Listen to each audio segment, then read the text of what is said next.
Určite máte skúsenosť cudzích jazykov, keď hľadáte nového zamestnanca, tak do požiadavky napríklad na pozíciu marketingového manažera uvádzate, že tento zamestnanec by mal mať angličtinu na úrovni B1 alebo B2. Už keď túto informáciu formulujete, tak máte presnú predstavu o tom, ako by mal tento zamestnanec komunikovať v anglickom jazyku. My sme túto koncepciu úrovni adaptovali na oblasť digitálnych a zelených zručností, takže dnes vieme povedať, čo napríklad dokáže zamestnanec úrovňou B1-2 v oblasti spracovania dát a práce s informáciami alebo pri riešení problémov udržateľnosti. Čo je ešte dôležité povedať je to, že jednotlivé opisy úrovní popisujú procesy poznávania, myslenia, komunikácie a konania zamestnancov, nie nadobudnuté vedomosti a parciálne zručnosti. Ak teda potrebujete zamestnanca na úrovni A1, tak to znamená, že očakávate zamestnanca, ktorý dokáže pracovať s pomocou, chápe jednoduché postupy a dokáže ich uskutočňovať pod dohľadom.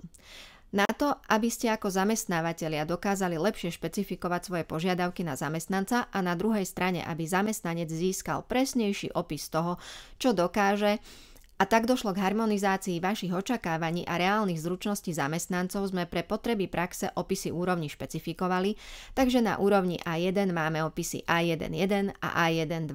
Táto logika platí pre všetky úrovne.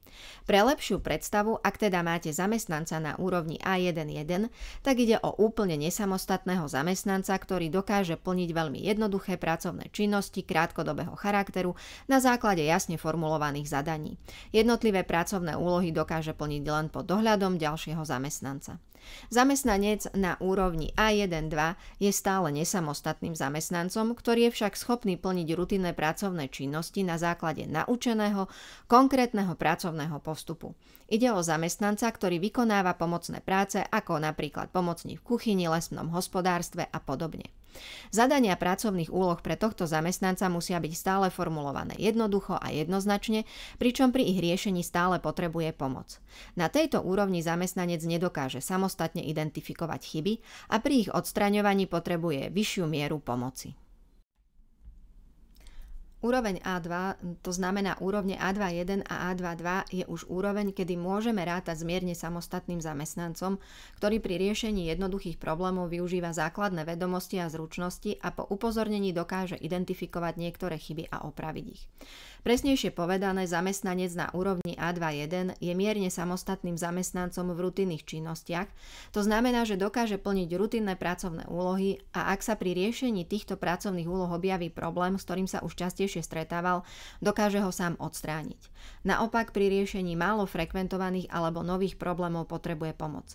Tento zamestnanec by mal byť schopný po upozornení samostatne odstrániť jednoduché chyby. Ide hlavne o zamestnancov v malých obchodoch alebo niektoré pomocné nižšie robotnícke profesie a podobne. Zamestnanec na úrovni A2.2 je už mierne samostatným zamestnancom, ktorý pri riešení pracovných úloh alebo rutinných problémov dokáže uplatňovať už nadobudnuté vedomosti a zručnosti.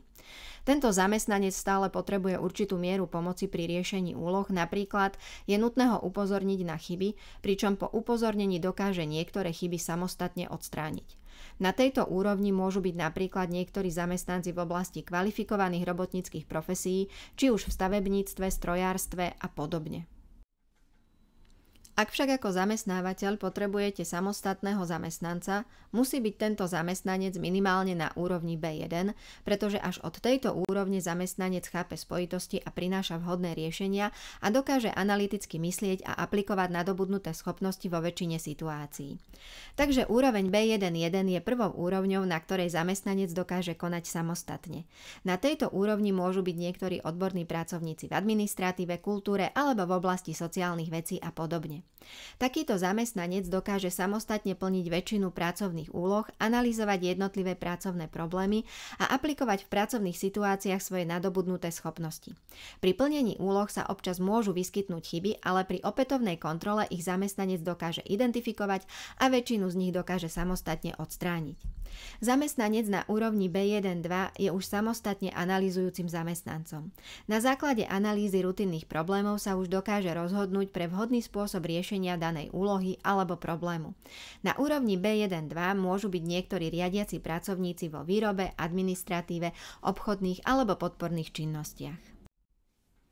Ak pracovná pozícia, na ktorú hľadáte zamestnanca, už vyžaduje, aby zamestnanec konal úplne samostatne, dokázal samostatne plniť zadané úlohy, prinášal nové riešenia alebo argumentoval pri riešení komplexných problémov, potrebujete zamestnanca minimálne na úrovni B2, respektíve minimálne na úrovni B2.1, kedy je už zamestnanec úplne samostatným zamestnancom, takže je schopný samostatne plniť dlhodobé pracovné úlohy a dokáže prinášať nové riešenia komplexných problémov, ktoré vie aj vyargumentovať. Na tejto úrovni môžu byť niektorí technickí a odborní zamestnanci v oblasti vedy a techniky. Ak už potrebujete skúseného samostatného zamestnanca, tak je to zamestnanec na úrovni B2.2. Tento zamestnanec môže zastávať rôzne riadiace pozície.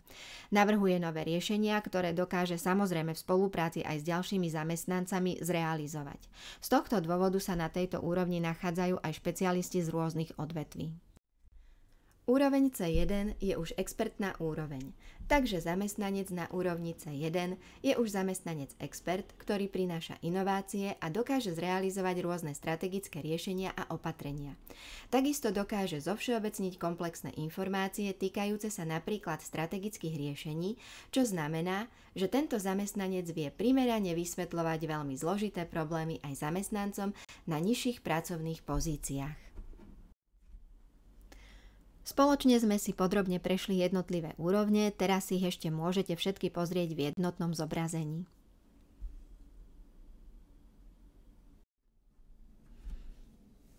A na záver jeden citát, ktorý asi najviac vystihuje to, prečo sú úrovne dôležité. Prajeme vám veľa síl vo vašej ďalšej práci.